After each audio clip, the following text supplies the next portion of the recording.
After a week of expert reviews and previews, the doors at the Detroit Auto Show opened this weekend to the real target of the glitzy displays and marketing gimmicks, the car-buying public. Kevin Smith braved snow and sub-zero temperatures to be here. Are you in the market for an automobile? Constantly.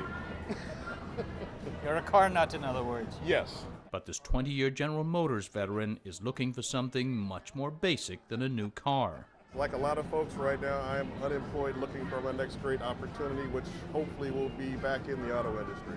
The industry isn't likely to start hiring back soon. Unemployment in this city is nearly 11%, and far fewer people are buying cars. In fact, some prominent brands, Nissan, Infiniti, and Suzuki, are not even represented here. Welcome to the Chevrolet display. But this is the hometown of the big three, and there's no shortage of loyal customers. Even though Japanese name brands stole headlines with new models, physician Jeff Klein and his wife Sue, shopping for a small car, will not consider them. Would you ever consider brands like Honda or Toyota?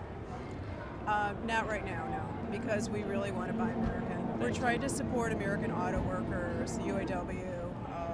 It's very important right now. We see the struggles of the industry around us. We want to help in any way we can.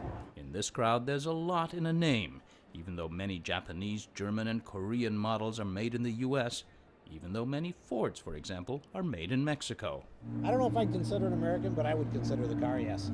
The car, because the badge means something to you. Well, yeah, Ford definitely means something to me. There's some patriotic there, believe me. There's some there, yes. I try to buy American. But that patriotic consumerism goes only so far.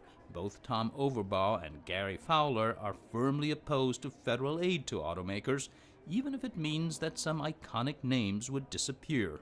Can you imagine a world in America without General Motors? It's hard. But you're willing to take that risk? I am, yeah, because like I said, let's say basically we got the big three, and if one of them failed or went out of business, as I said, there would be a lot of people that would hurt for whatever length of time. But after that, I think the other two that are left are going to pick up the slack. I believe in capitalism, and I think it would take care of itself. I don't think it would happen. I think they'd reinvent. I don't think it would happen I think either, they'd reinvent themselves. Car companies are already feeling pressure to reinvent themselves.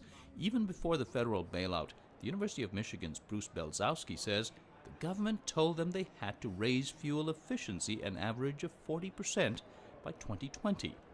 That spurred some new models. You're seeing a lot of smaller ones, the introduction of more hybrids into the fleet, as well as pure electrics. So there's a lot of different ways that the manufacturers are approaching consumers, as well as, by extension, their new stakeholders, the U.S. government.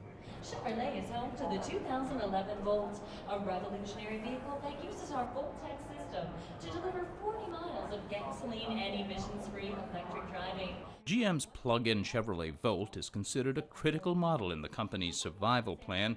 It will cost around $40,000 when it becomes available in 2 years. How much consumers are willing to pay for new technology is a key question. That car is definitely the future. There's no doubt about it. If I have the money, I'll buy it. That's a huge if consumers have the money, and how much extra they'll be willing to pay for fuel-efficient, eco-friendly cars. Probably not a whole lot, couple of $1,000 maybe, if I was going to get a long-term benefit out of gas and those types of things. So you would be willing to pay an extra couple of $1,000 if it would save you more than that down the road? And it didn't impact performance. If environmentalism is easy, people will do it, or it affects their pocketbook.